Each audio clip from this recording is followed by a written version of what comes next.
हमने गया हफ्ता जैसा गया दिन में जो बाइबल स्टडी में हमने जो विषय लिया था, जो सब धार्मिकता के विषय में, उसका थोड़ा भाग और रह गया है, उस विषय में हम थोड़ा देखेंगे। അവിടെ മത്തായി സുവിശേഷം 3:15 കർത്താവ് സ്നാനപ്പെടാൻ വന്നപ്പോൾ യോഹന്നാൻ സ്നാപകനോട് പറഞ്ഞ വാക്യമാണ്, അങ്ങനെ എല്ലാ നീതിയും നിവർത്തിക്കപ്പെടേണ്ടത് ആവശ്യമായിരിക്കുന്നു. मत्ती का पुस्तक 3:15 में जब हमने पढ़ते समय में वहां पर हमने देखा था, इस तरह सब प्रकार का धार्मिकता को पूरा होना है करके जब हमने वो भाग हमने पढ़ा था। അതിൽ എല്ലാം എന്നുള്ളതിന്റെ ചെറിയ കാര്യങ്ങളാണ് നമ്മൾ ചിന്തിച്ചത്, എല്ലാം എന്നുള്ളതിന്റെ ചില വശങ്ങളാണ് ചിന്തിച്ചത്. उसमें से जो सब है करके जो बात था, उस भाग के विषय में हमने देखा था, थोड़ा हमने मनन किया था सब करके विषय में।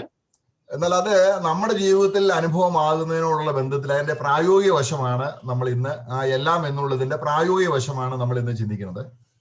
और आज परंतु आज हम लोग उसी जो सब करके विषय में जो हम देखते हैं, सब करके उस अवस्थे में हमारा व्यक्तिगत जीवन में वो किस तरह वो लागू होता है, उस विषय में आज हम देखेंगे। ഇതിൽ എല്ലാം എന്ന് പറയുമ്പോൾ ദൈവത്തിന് ചില കാര്യങ്ങൾ വലുതും ചെറിയ കാര്യങ്ങൾ ചെറുതുമില്ല. കാര്യം ദൈവത്തിന് എല്ലാം ഒരുപോലെ പ്രാധാന്യമുള്ളതാണ്. ദൈവത്തിന്റെ എല്ലാ സത്യങ്ങളും ഒരുപോലെ തുല്യ പ്രാധാന്യമുണ്ട്. तो यहाँ पर जब सब करके बात जब विषय आते समय में परमेश्वर के विषय में देखा जाए तो उस सब सत्य की बातें या सब बातों में कुछ बातें छोटा कुछ बातें बड़ा ऐसा नहीं है। परमेश्वर के नजर में परमेश्वर के लिए सब बातें तुल्य है, सब बातें समान है। നമ്മൾ സാധാരണ പറയാറുണ്ട്, നമ്മൾ ഭയങ്കര ഹൈ പീക്ക് ട്രൂത്ത് പറയുന്ന വലിയ ആഴമായ കാര്യങ്ങൾ പറയും. ദൈവത്തിന്റെ എല്ലാ കാര്യങ്ങളും ആഴത്തിലുള്ളതാണ്, അല്ലെങ്കിൽ ഒരുപോലെ തുല്യതയുണ്ട്. കാരണം നമ്മൾ യേശുക്രിസ്തുവിന്റെ ഭൗമജീവിതം നോക്കുമ്പോൾ നേരിയ മാവിനെയാണ് കാണിക്കുന്നത്. നേരിയ മാവ് എന്തിനെ കാണിക്കുന്നു? തുല്യതയാണ്. കാരണം കൂടുതൽ ഏറ്റക്കുറച്ചിലൊന്നുമില്ല, എല്ലാം തുല്യമായിരിക്കുന്ന ഒരു സമാനപരമായ തുല്യതയുള്ള ഒരു ജീവിതമാണ് യേശുക്രിസ്തുവിന്റെ ഉപദേശം. യേശുവിന്റെ ഉപദേശവും ജീവിതവും ഒന്ന് തന്നെയാണ്. स्वाभाविक रीति से हम लोग क्या बोलते हैं, वो देखो ना कितना गहरा संदेश उसने दिया, वो कितना बड़ा बात बोलकर गया, कितना गहरा संदेश था। इस तरह हम लोग संदेश को सुनते समय में गहरा छोटा बड़ा करके हम लोग तुल्य करके हम लोग तुल्यता हम उसको देते हैं या उसको माप देते हैं। परंतु परमेश्वर का विषय में देखा जाए तो ऐसा सत्य है, परमेश्वर के सब बातें समान है। अगर एक उदाहरण के लिए अगर हम देखा जाए तो प्रभु यीशु मसीह का जीवन के साथ हम देखते समय में हम यीशु मसीह के विषय में क्या बोलते हैं कि वो एक पिसा हुआ गेहूं के समान है करके हम उनके बारे में बोलते हैं। तो वो पिसा हुआ गेहूं का खासियत क्या है? वो गेहूं एक बार पिस जाने के बाद, चक्की में पिस जाने के बाद वो गेहूं एकदम समान रहता है, वो पाउडर बनने के बाद समान रहता है, उसमें कोई भी बड़ा छोटा कम ज्यादा ऐसा कुछ नहीं है, सब एक ही माप का वो पिसा हुआ आटा बन जाता है। उसी तरह प्रभु का सत्य है, प्रभु यीशु मसीह का विषय भी देखा जाए तो सब समान है। पिसा हुआ होने के बाद जैसा समानता में आता है, उसी अवस्था में है सभी सच्चाई। യഹൂദ മക്കള് തിന്ന മന്നയോടുള്ള ബന്ധത്തിലും അതിനൊരു തുല്യത ഉണ്ടായിരുന്നു. കാരണം അതിന് ഒരു മന്ന വലിപ്പം കൂടുതലും ഒരു മന്ന കുറഞ്ഞുമായിരുന്നില്ല. അത് വളരെ ആത്മീയ സത്യത്തെയാണ് അത് കാണിക്കുന്നത്. यहाँ तक कि जब पुराने नियम में जब इसराइल के लोग जब जंगल के सफर वो लोग करते समय में परमेश्वर ने जब उनको मन्ना दिया था, मन्ना उनको जब देते समय में भी उस मन्ना में भी समानता हम देखते हैं। कुछ लोगों को बड़ा मन्ना दिया, कुछ लोगों को छोटा मन्ना दिया, ऐसा नहीं था। सबको हम देखते हैं मन्ना का आकार समानता में था। इसमें भी एक गहरा सच्चाई छुपा हुआ है। അപ്പൊ എന്തുകൊണ്ടാണ് നമ്മൾ സാധാരണ നമ്മള് ആ സഹോദരൻ ഭയങ്കര ആഴമായ കാര്യങ്ങളാണ് പറയുന്നത്, ഇവര് വളരെ ഷാലോ ആയിട്ട് വളരെ ലഘുവായ കാര്യങ്ങൾ പറയുന്നു? അതിന് പറയാം, കാരണം ദൈവത്തിന്റെ വെളിപ്പാടുകൾക്ക് തുല്യതയുണ്ട്. അത് കാണാൻ കഴിയാത്തത് നമ്മുടെ നാച്ചുറൽ ആയിട്ടുള്ള ചില കാര്യങ്ങൾ അതിനകത്ത് ഇൻവോൾവ് ആയതുകൊണ്ടാണ് നമുക്ക് ദൈവത്തിന്റെ സത്യം തുല്യമായിട്ട് കാണാൻ കഴിയാത്തത്. तो ऐसा क्यों होता है? कभी कभी हम देखते हैं कि कुछ भाई देखते हो कितना गहराई का सच्चाई की बातें बात करता है, जिससे हमें बहुत आनंद मिलता है। परंतु कुछ लोग रहते हैं बहुत एकदम हल्का हल्का बातें या ऊपर ऊपर की बातें बोलते हैं, जिसमें कोई गहराई अर्थ नहीं, वचन का कोई भी आनंद नहीं। ऐसा क्यों होता है? अभी परमेश्वर तो दोनों के लिए तुल्य है, परमेश्वर में कुछ कमी घटी नहीं है, परमेश्वर एक के लिए बड़ा छोटा वैसा नहीं है, परमेश्वर तो तुल्य है।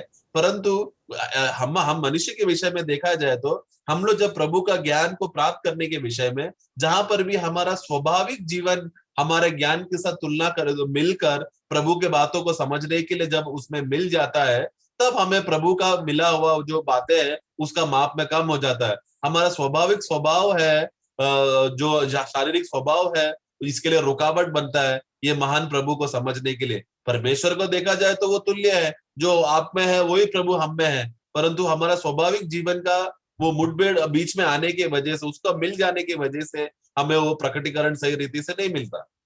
നമ്മുടെ സ്വാഭാവിക രീതിയിൽ ഇപ്പൊ നമ്മള് യോഹന്നാന്റെ സുവിശേഷം അതിന്റെ 3-ാം അധ്യായം 16-ാം വാക്യം നമ്മൾ ചെറുപ്പം മുതലേ കേൾക്കുന്ന ഒരു വാക്യമാണ്.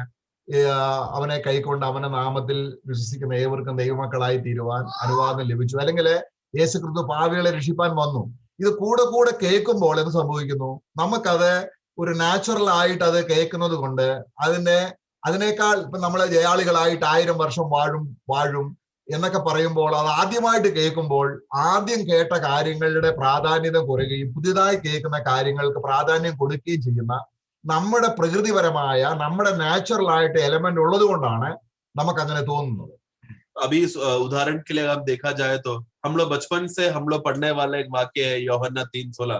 जब से हम विश्वास में आते हैं तब से हम लोग सुनते आ रहे हैं कि परमेश्वर ने जगत से इतना प्रेम किया, उन्होंने अपने इकलौता पुत्र को दिया ताकि कोई भी नाश ना हो बल्कि सब लोग अनंत जाल का जीवन पाए। ये जब हम लोग ये बचपन से सुनते आने की वजह से क्या होता है आगे, और ये सत्य जब हमारे अंदर होने के बाद एक दिन अचानक हमने सुना कि देखो हम लोग 1000 वर्ष के राज्य में प्रवेश करेंगे, हम लोग फिर वहां पर हम लोग राजा होंगे। ये जब इस तरह नया संदेश सुनते उस समय में क्या हो जाता है, जो पुराना संदेश सुन गया वो फीका फीका हो जाता है, हल्का हो जाता है, और जो नया संदेश सुनना है उसका हमको ज्यादा दिलचस्पी बढ़ता है। ये ऐसा क्यों है? ये क्योंकि हमारा स्वाभाविक जीवन ही ऐसा है। हम लोग जब वचन सुनते समय में हमारा स्वाभाविक जीवन का आदत है उसी वो वचन का ग्रहण के अंदर रहने की वजह से हम लोग मनुष्य लोग जो स्वाभाविक रीति से हमारा आदत भी देखा जाए तो क्या है, पुराना बातों को हम हटा के रखते हैं, नया बातों को हम लेके रखते हैं, संभाल के रखते हैं। इस तरह के बातों को अब ये स्वाभाविक बातें होने की वजह से, ये स्वाभाविक बातें हमारा आत्मिक जीवन से मिलने की वजह से क्या होता है, हमारा आत्मिक जीवन का संदेश भी जो पुराना संदेश रहेगा उसको हम बाजू करते हैं और नया संदेश को ज्यादा उत्साह दिखाते हैं। നമുക്ക് ഒരു വാക്യം നമുക്ക് യൂദയുടെ ലേഖനത്തിൽ വായിക്കാം. हम लोग यूदा का पुस्तक में एक वाक्य पढ़ते हैं, അതിന്റെ 10-ാം വാക്യം. उसका वाक्य, उसका पहला अध्याय उसका 10 में हम पढ़ते हैं, यूदा 10 में। पर ये लोग जिन बातों को नहीं जानते उनको बुरा भला कहते हैं, पर जिन बातों को अचेतन पशुओं की नाई स्वभाव ही से जानते हैं उनमें अपने आप को नाश करते हैं। ഇവിടെ നോക്കുക, ദേ നോ നാച്ചുറലി എന്ന് പറഞ്ഞാൽ സ്വാഭാവികമായിട്ട് ദൈവകാര്യങ്ങൾ ഗ്രഹിക്കുന്നതിനെയാണ് ഇവിടെ ദൈവത്തിന്റെ ദാസൻ ആ സത്യം നമുക്ക് മനസ്സിലാക്കി തരും. കാരണം നമ്മുടെ പ്രകൃതിയിൽ നമ്മൾ സ്കൂളിൽ പഠിച്ചതും നമ്മൾ ജനിച്ചു വളർന്നതുമായ കാര്യങ്ങൾ ഗ്രഹിക്കുന്നത് പോലെ ദൈവിക കാര്യങ്ങൾ ഗ്രഹിക്കാൻ തുടങ്ങുമ്പോൾ നമ്മൾ ചിലതിന് വലിയ പ്രാധാന്യവും ചിലതിന് ചെറിയ പ്രാധാന്യവും കൊടുക്കും. ഇങ്ങനെ നാച്ചുറൽ ആയിട്ടുള്ള എല്ലാ കാര്യങ്ങളെയും കർത്താവ് തന്റെ നീതി നിവർത്തിച്ചപ്പോൾ അതിനോട് ഇടപെട്ട കാര്യമാണ് നമ്മൾ ഇന്ന് ചിന്തിക്കുക. അത് അറിഞ്ഞില്ലെങ്കിൽ നമ്മുടെ സ്വാഭാവിക ജീവിതം എപ്പോഴും ക്രിസ്ത്യമായിട്ട് എപ്പോഴും നമ്മൾ വെളിപ്പെട്ടുകൊണ്ടിരിക്കും. यहाँ पर भी देखो स्वाभाविक बातों के विषय में आते समय में हम लोग वहां पर कितना उसको स्वाभाविक रीति से हम लोग देखकर उसको हल्का से लेने का विषय के आधार पर है, क्योंकि ये स्वाभाविक रीति से हमारा आदत है, ये हमारा स्वभाव है, ये हमारे शरीर का आदत है, जो स्वभाव की स्वाभाविक रीति से पुराने बातों को हम लोग हल्का लेते हैं, उसको फीका फीका लेते हैं, और कुछ नया बातें आए तो उसको ज्यादा वजन देते हैं, विषय में ये रहते हैं, हम लोग उसको नया बातों को लेते हैं। लेकिन प्रभु का संदेश का विषय में आते समय प्रभु का वचन बोला तो वो सब बातें उसमें नया है, उसका आत्मिक जीवन का उत्तेजना में भरा हुआ रहता है, बल्कि परंतु हमारा स्वाभाविक जीवन वो उसमें मिल जाने की वजह से है हमें वो फीका फीका लगता है। इसलिए प्रभु का वो क्रूस का वो कार्य को, यानी कि उस प्रभु ने जो किया हुआ कार्य का विषय में, उससे जब सब कार्य करते समय में उसका वो बात का गहराई को अगर हम लोग अच्छे रीति से नहीं समझेंगे तो हमें भी ऐसा फीका फीका या शारीरिक दशा में हम लोग हो सकते हैं। അപ്പൊ ഈ നാച്ചുറൽ ആയിട്ടുള്ള എബിലിറ്റി കൊണ്ട് കാര്യങ്ങൾ അറിയുന്നത് കൊണ്ട് നമ്മുടെ കറക്റ്റ് ദംസെൽഫ്, നമ്മൾ ആത്മീയമായിട്ട് നമ്മൾ ഒരിക്കലും ഒരു പോഷണം പ്രാപിക്കുന്നില്ല. കാരണം നമ്മൾ ഗ്രഹിക്കുന്നത് നാച്ചുറൽ ആയിട്ടാണ്. तो हम यहाँ पर देखो स्वाभाविक रीति से या पशुओं के समान स्वाभाविक रीति से अगर कुछ भी बातों को ग्रहण करने के लिए जाएगा उसका अवस्था क्या होगा, वो अंत में वो नाश हो जाने का दशा में पहुंचवाता है, क्योंकि ये हमारा स्वाभाविक रीति से या पशुओं का रीति से जो हम लोग समझने का जो काबिलता हमारे अंदर है, ये काबिलता हमें नाश की ओर ले जाएगा। അപ്പോൾ ഇതിന് യേശുക്രിസ്തു ഇതിനോട് എങ്ങനെ ഇടപെട്ടു, അല്ലെങ്കിൽ യേശുക്രിസ്തുവിന്റെ ജീവിതത്തിൽ പ്രകൃതിപരമായിട്ടൊന്നുമില്ല, പക്ഷെ നമ്മളോടുള്ള ബന്ധത്തിൽ യേശുക്രിസ്തുവിനുണ്ടായ വലിയ ഒരു കഷ്ടതയാണ് ഈ നാച്ചുറൽ ആയിട്ടുള്ള കാര്യങ്ങളിലൂടെ ഇടപെട്ടത്. परंतु जब यीशु मसीह का जीवन में अगर देखा जाए तो उन्होंने ये विषय को कैसा इसका सामना किया। अब यीशु मसीह का व्यक्तिगत जीवन में अगर विषय में देखा जाए तो जिस तरह हम लोग स्वाभाविक रीति से जन्म लेकर पाप के दशा में जो हमारा है वैसा दशा प्रभु में नहीं है, परंतु फिर भी स्वाभाविक रीति से कुछ बातों को प्रभु को सामना करना पड़ा, क्योंकि वो मनुष्य होने की वजह से। उस विषय में प्रभु ने कैसा कार्य किया, उन्होंने किस तरह आत्मा में बने रहकर कार्य किया, को हम देखते हैं। അങ്ങനെ കർത്താവ് ഈ ഭൂമിയിൽ ജനിച്ചത് നാച്ചുറൽ ആയിട്ടുള്ള ലോകപ്രകാരം ഒരു മനുഷ്യൻ ജനിക്കുന്നത് പോലല്ല, സ്വർഗീയമായിട്ടുള്ള നിലയിൽ സ്പിരിച്വൽ മാൻ ആയിട്ടാണ് ജനിച്ചത്. എന്നാൽ കർത്താവിന് താൻ രക്ഷിക്കപ്പെടാനുള്ളവരുടെ നാച്ചുറൽ ആയിട്ടുള്ള സ്വഭാവത്തോട് ഇടപെടേണ്ടിയിരുന്നു. ആ എല്ലാ നാച്ചുറൽ ആയിട്ടുള്ള ഇടപാട് ഇവിടെ എല്ലാം അതുമാണ് നമ്മൾ ഇന്ന് ചിന്തിക്കുന്നത്. അത് അറിഞ്ഞാൽ നമ്മുടെ പ്രായോഗിക ജീവിതത്തിൽ പരിശുദ്ധാത്മാവ് എവിടെ നാച്ചുറലായിട്ട് നമ്മുടെ ജീവിതത്തിൽ വെളിപ്പെട്ടോ അത് കാണിച്ചു തരികയും അതെങ്ങനെയാണ് ക്രൂശ് അവിടെ ഇടപെടുന്നതെന്ന് കർത്താവ് എങ്ങനെ ഇടപെട്ടു എന്ന് കാണിച്ചു തരികയും നമ്മുടെ ആത്മപ്രകൃതിക്ക് വഴി ഒരുങ്ങുകയും ചെയ്യും. तो हम जानते हैं प्रभु यीशु मसीह का जन्म के विषय में हम देखते हैं समय में, प्रभु यीशु मसीह जैसा साधारण मनुष्य कैसा जन्म होता है वैसा जन्म नहीं था हमारा प्रभु का। हमारा जन्म, प्रभु का जन्म में हम देखते हैं कि पवित्र आत्मा मरियम में आया, जिसके वजह से वो जन्म हुआ, और वो पवित्र था, जन्म में पवित्र था, और पूरा समय मनुष्य जीवन में पवित्रता में ही वो जीवन जिया है। परंतु जब मनुष्य का उद्धार के विषय में आते समय में, यानी कि मनुष्य का स्वाभाविक रीति से जब प्रभु को कार्य करने का विषय में आते समय में, वहां पर हम देखते हैं कि हमारा प्रभु को मनुष्य का सभी शारीरिक दशाओं को या सभी स्वाभाविक मनुष्य स्वभावों को, यानी कि जो पशु तुल्य जो स्वभाव है जो मनुष्य के अंदर का, उसका मुठभेड़ करने के लिए हमारा प्रभु ने उसको कार्य किया। क्रूस में हमारे लिए वो प्रभु ने उसको कार्य किया है। उस बात का दशा है जो पवित्र आत्मा जो हमें समझाता है कि प्रभु किस तरह हमें बचाने के लिए वो पाप ठहराया गया था, किस तरह वो हमें बचाने के लिए वो कार्य किया है करके ये बात समझना। यानी कि मनुष्य का जो सब स्वाभाविक मनुष्य स्वभाव है, सब शारीरिक स्वभाव है, सब पशु तुल्य का जो स्वभाव है, उसके ऊपर प्रभु ने कार्य किया। ये बात हमें आत्मा में समझेगा तो ही हमें आत्मा में प्रभु का सब बातों में प्रभु जो हमें जो छुटकारा दिया है उसका आनंद हम उठा पाते हैं। Praise the Lord. നമുക്ക് അതിനായിട്ട് നമുക്കൊരു വാക്യം വായിക്കാം. അവിടെ എബ്രായ ലേഖനം 2-ാം അധ്യായം അതിന്റെ 11-ാം വാക്യമാണ്. इब्रानियों का पुस्तक 2 अध्याय उसका 11 वाक्य में हम पढ़ते हैं।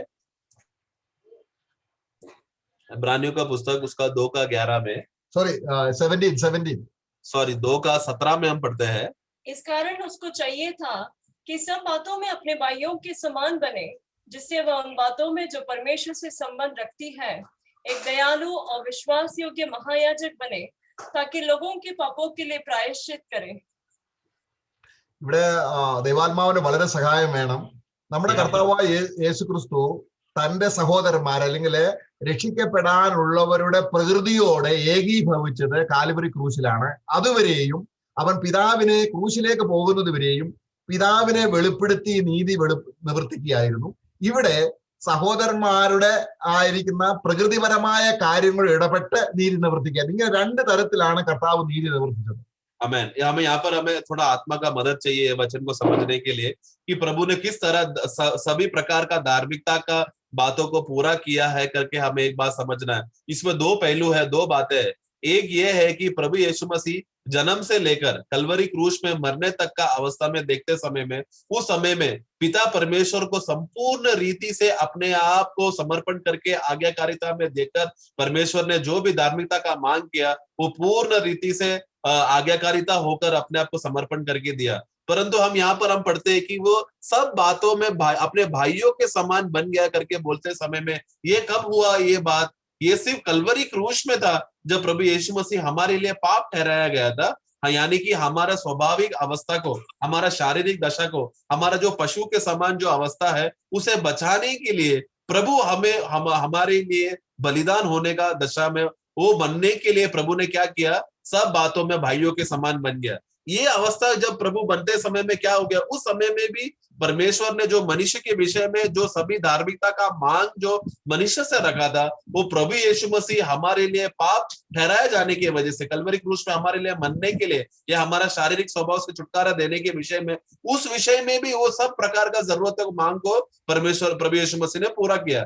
ऐसा क्या? तो इसके मतलब हम क्या देखते हैं? 2 बातों को देखते हैं। एक है यीशु मसीह जो जन्म में जो जीते समय में, जन्म से लेकर कलवरी क्रूस में मरने के पहले तक या क्रूस उठाने तक, पाप ठहराने के पहले तक का उनका सारा जीवन में पिता परमेश्वर का धार्मिकता को उन्होंने पूरा किया। और कलवरी क्रूस में मरकर हमारे लिए पाप ठहराने की वजह से भाइयों के समान बनकर वो बातों को उसमें भी जो मनुष्य से धार्मिकता का मांग था वो भी प्रभु ने पूरा करके सब बातों को पूरा किया।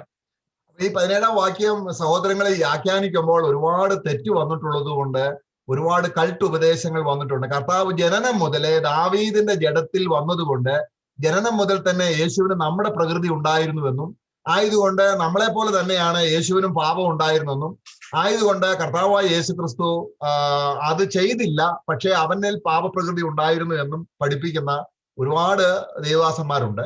जैसे इसके अभी देखो ये वाक्य को आत्मा रीति से सही समझने ना होने के वजह से ये 17वां वाक्य इब्रानी 2 का 17वां वाक्य बहुत सा गड़बड़ी और बहुत ही गलत और बहुत ही कल्ट उपदेश ये दुनिया में लाया है। क्योंकि यहाँ पर देखो वो सभी बातों में भाइयों के समान हो गया करके ये बात को वो लोग पकड़ कर क्या बोलते हैं, यीशु मसीह दाऊद का संतान बनकर आया, यानी कि जन्म से ही वो मनुष्य के समान, एक पापी मनुष्य के समान उसने जन्म लिया है। मनुष्य का सब कमजोरियां, मनुष्य का सब पाप स्वभाव यीशु में था, परंतु यीशु ने जानबूझ के पाप नहीं किया क्योंकि परमेश्वर का दया था। इस तरह के एक गलत उपदेश उनको सिखाया जाता था, परंतु प्रिय वैसा नहीं है। यीशु मसीह में पाप बिल्कुल नहीं था। ये बात वो लोग समझते नहीं है और गलत ये वाक्य को पढ़कर कि हमारे समान पापी हो गया करके वो सिखाते हैं। അപ്പം അത് നമ്മൾ 16-ാം സങ്കീർത്തനത്തിൽ വായിക്കുമ്പോൾ हम लोग भजन संगीता 16 में हम पढ़ते हैं, നമ്മൾ ഒരു വാക്യം അവിടെ വായിക്കുന്നുണ്ട്. वहां पर हम इस तरह हम पढ़ते हैं, അവിടെ അതിന്റെ 10-ാം വാക്യം 16 का 10 में हम देखते हैं, 16 का 10, क्योंकि तू मेरे प्राण को अधोलोक में न छोड़ेगा, न अपने पवित्र भक्त को सड़ने देगा। അപ്പൊ ഇവിടെ ദാവീദ് പറയുമ്പോൾ ഇത് ദാവീദിന്റെ അനുഭവമായിട്ടാണ് പലരും വ്യാഖ്യാനിക്കുന്നത്. अभी ये दाऊद का ये भजन ये पढ़ते समय में हम बहुत लोग बोलते हैं कि देखो ये दाऊद का अनुभव था करके, ऐसा लोग बोलते हैं, എന്നാൽ അത് ദാവീദിന്റെ അനുഭവമല്ല. परंतु ये दाऊद का अनुभव नहीं है। അവിടെ ആദ്യം പറയുന്നത് ദാവീദിന്റെ അനുഭവം, നീ എന്റെ പ്രാണനെ പാതാളത്തിൽ വിടുകയില്ല എന്ന് പറഞ്ഞിട്ട് പറയുകയാണ്. तो पहला जब बोलते हैं നിന്റെ പരിശുദ്ധനെ ദ്രവത്വം എന്ന് പറഞ്ഞാൽ ശരീരത്തോടുള്ള ബന്ധത്തിലാണ്. നമ്മുടെ കർത്താവായ യേശു ക്രിസ്തു ദ്രവത്വം കാണുകയില്ല എന്ന് പറയുന്നത് ദാവീദിനെ കുറിച്ചല്ല, കർത്താവിനെ കുറിച്ചാണ്. यस तो यहाँ पर हम देखते समय में देखो, क्योंकि वो तू मेरे प्राण को अधोलोक में से तू छुड़ाएगा करके बोलते समय में ये तो दाऊद के विषय में ही बोला गया है जो पहला भाग है, परंतु उसका दूसरा भाग में देखते समय में ना अपने पवित्र भक्त को देखो, अपना परमेश्वर का पवित्र भक्त सिर्फ एक ही व्यक्ति है, वो है प्रभु यीशु मसीह। वो पवित्र भक्त को प्रभु क्या करेगा, सड़ने ना देगा, सड़न को ना देखेगा, ऐसा हिंदी में आना चाहिए, वो सड़न ना देखेगा। तो ये सड़न किसके विषय में, शरीर के विषय में। इस दुनिया में एकमात्र मनुष्य है जिसने अपना देह, अपना शरीर सड़न का अवस्था में नहीं गया, वो था प्रभु यीशु मसीह। നമുക്ക് അപ്പോസ്തല പ്രവൃത്തി 2-ാം അധ്യായം 31-ാം വാക്യം ഒന്ന് വായിക്കാം. प्रेरितों का कार्य 2 का 31 में हम इस तरह हम पढ़ते हैं, प्रेरितों का कार्य 2 का 31 में, उसने ओनहार को पहले ही से देखकर मसीह के जी उठने के विषय में भविष्यवाणी की कि न तो उसका प्राण अधोलोक में छोड़ा गया और न उसकी देह सड़ने पाई। ആണോ? ഇവിടെ ആരുടെ ഫ്ലഷ് ആണ് കറപ്ഷൻ കാണത്തില്ലെന്ന് പറഞ്ഞത്? तो यहाँ पर क्या किसका देह सड़न नहीं देखेगा करके लिखा गया है? കർത്താവിന്റെയാണ്, प्रभु के बारे में बोला है वो। എന്ന് പറഞ്ഞാൽ ദാവീദിന്റെ ജഡമായിരുന്നെങ്കിൽ, ദാവീദിന്റെ ഫ്ലഷ് ആയിരുന്നു യേശുവിനുള്ളതായിരുന്നെങ്കിൽ മരിച്ചാൽ ഉടനെ തന്നെ കറപ്ഷൻ കാണും, കാരണം പാപമയമായതുകൊണ്ട്. अगर यीशु का शरीर भी दाऊद के शरीर के समान होता, यीशु का देह भी दाऊद का देह के समान होता, वैसे ही वही देह अगर होता तो जैसा दाऊद मरने के बाद दाऊद का देह सड़ गया, उसी तरह यीशु का भी मरने के बाद उनका देह सड़ जाता था, परंतु यीशु का देह वैसा नहीं था। അപ്പോൾ അവിടെ നമ്മൾ കിട്ടി അതിന്റെ അപ്പോസ്തല പ്രവൃത്തി 13-ാം അധ്യായം, यही प्रेरितों का कार्य उसका 13 अध्याय, അതിന്റെ 36-ാം വാക്യം കൂടെ വായിക്കാം. उसका 34 में हम देखते हैं, 36 में हम देखते हैं, प्रेरितों का कार्य 13 का 36। क्योंकि दाऊद तो परमेश्वर की इच्छा के अनुसार अपने समय में सेवा करके सो गया और अपने बाप दादों में जा मिला और सड़ भी गया। अगला वाक्य, परंतु जिसको परमेश्वर ने जलाया वह सड़ने नहीं पाया। അപ്പോൾ ഇവിടെ നമ്മൾ കാണുന്നുണ്ട് ദാവീദിന്റെ ജഡമല്ല എന്ന് പറഞ്ഞാൽ യേശുക്രിസ്തുവിന്റെ ജഡം എന്ന് പറയുന്നത് സ്വർഗത്തിൽ നിന്ന് ഇറങ്ങി വന്നതാണ്. അതിൽ പാപമില്ല. അത് മരിച്ച് എത്ര ദിവസം കഴിഞ്ഞാലും അത് പുഴുവരിക്കുകയോ ദ്രവിച്ചു പോവുകയോ ചെയ്യത്തില്ല. നമ്മൾ അങ്ങനെ മനസ്സിലാക്കിയില്ല എങ്കിൽ വളരെ തെറ്റായ സാത്താന്റെ പ്രലോഭനം, സാത്താന്റെ ഭയങ്കര വഞ്ചനയാണ്. അനേകരെ സാത്താൻ വഞ്ചിക്കുകയാണ്.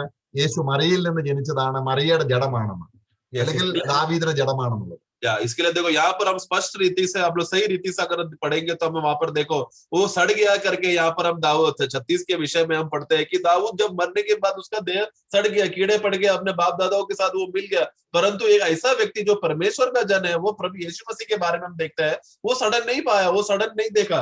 वो प्रभु, क्योंकि प्रभु लोग ये वाक्य, इसलिए ये वाक्य ना समझते हुए लोग क्या बोलते हैं, देखो क्योंकि यीशु मरियम से जन्म लेकर आया, दाऊद का वंश से आया है, इसलिए उसका शरीर भी देह भी दाऊद के समान है करके बोलकर वो इस तरह का गलत उपदेश वो लोग देखकर लोगों को बहकाने देखते। प्रियो, अगर इस तरह का गलत उपदेश में रहा कि अगर प्रभु का देह भी सड़ सकता है, ऐसा दशा का अगर अनुभव अगर विश्वास कर रहे हैं, तो शैतान का बहुत बड़ा धोखे में हम रहेंगे और एक बहुत बड़ा दुरुपदेश में हम फंस जाएंगे। അപ്പൊ നമുക്ക് ഇനിയും നമ്മളിപ്പം ചിന്തിച്ചുകൊണ്ടിരുന്നത് തന്റെ സഹോദരന്മാരോട് സകലത്തിലും കർത്താവ് അനുരൂപനായി തീർന്നു എന്നുള്ളത് കർത്താവ് ജനനത്തിലല്ല, കാൽവരി ക്രൂശിൽ അല്ലെങ്കിൽ ഗസമന തോട്ടത്തിൽ ആ മനുഷ്യരുടെ പാപം അല്ലെങ്കിൽ രക്ഷിക്കപ്പെടുന്നവരുടെ പാപം തന്റെ ശരീരത്തിൽ ഏറ്റെടുത്തപ്പോഴാണ്, ആ സമയം മുതലാണ് കർത്താവ് നമുക്ക് വേണ്ടി പാപമാക്കപ്പെട്ടത്. तो हम लोग हमारा अभी जो विषय हम देखते समय में, अभी हमने देखा इब्रानियों का पुस्तक 2 अध्याय में हमने पढ़ते समय में कि सभी बातों में वो भाइयों के समान जब वो हो गया करके बोलते समय में वो किस विषय में वो समझ रहे, यीशु मसीह का जन्म के विषय में नहीं था। प्रभु ने उस तरह का शारीरिक भाइयों के समान शारीरिक देह लेकर आया, परंतु जब प्रभु यीशु मसीह अपने सारे भाइयों का पाप का विषय में क्रूस में जब वो पाप उठाने का विषय जब बात आया, हमारे लिए एक पाप बलि बनते समय में, तभी था हमारा प्रभु यीशु मसीह अपने भाइयों के समान बन गया, यानी कि वो अपने शरीर में सभी लोगों का पाप को उसने लेकर सहा और वो मर गया। वो पाप ठहराए जाने की वजह से प्रभु मरा। അപ്പൊ ക്രൂശ് മുതൽ നിവർത്തിക്കപ്പെട്ട നീതി എന്ന് പറയുന്നത് പാപത്തോടുള്ള ബന്ധത്തിൽ ക്രിസ്തു കഷ്ടം അനുഭവിച്ച് ദൈവത്തിന്റെ നീതി നിവർത്തിക്കണമായിരുന്നു. എന്നാൽ ക്രൂശ് വരെ അവൻ നിവർത്തിച്ച നീതി കഷ്ടം അനുഭവിക്കാതെ അവന്റെ ജീവന്റെ പ്രകൃതിയിൽ പിതാവിനെ വെളിപ്പെടുത്തുകയായിരുന്നു. രണ്ടും രണ്ട് അർത്ഥത്തിൽ നമ്മൾ മനസ്സിലാക്കണം. तो क्रूस में जाने के पहले तक का प्रभु का स्वभाव को अगर हम देखा जाए तो उसमें परमेश्वर का धार्मिकता को क्या किया, वो प्रभु यीशु मसीह जी कर आज्ञा का पालन कर कर पिता परमेश्वर को प्रकट करके जीना था।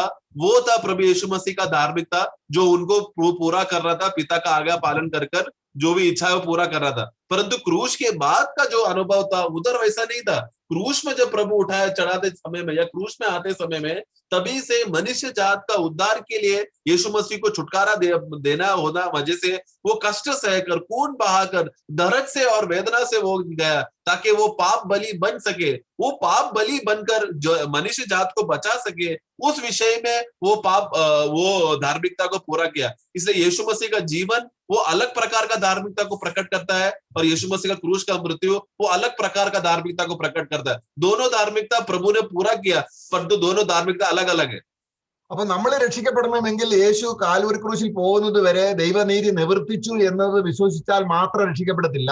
പിന്നെയോ, ഞാൻ ഒരു ജഡീയ മനുഷ്യനായി ജനിച്ചതുകൊണ്ട് പ്രകൃതിപരമായിട്ട് എന്നിലുള്ള എല്ലാ പാപത്തിനും ശിക്ഷയേറ്റ് മരിച്ച ആ നീതി നിവർത്തിച്ചെങ്കിൽ മാത്രമേ നമുക്ക് രക്ഷയുള്ളൂ. അതാണ് റോമലേഖനം 8-ാം അധ്യായം 3-ാം വാക്യത്തിൽ വായിക്കുന്നത്.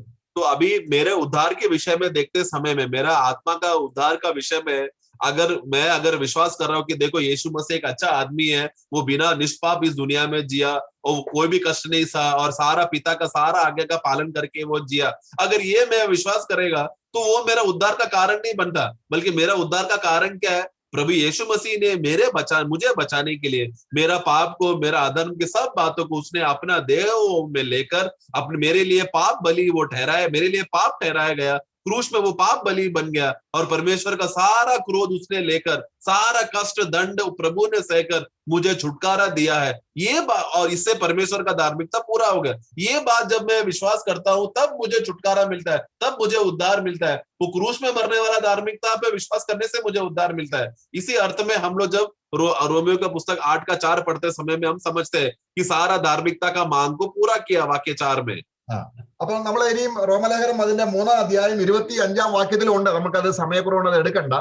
ക്രൂശിൽ വെളിപ്പെട്ട ദൈവനീതി रोमियो 3 का 25 में पढ़ेंगे तो भी वहां पर भी हम पढ़ते हैं, समय बचाने के लिए मैं नहीं ले रहा।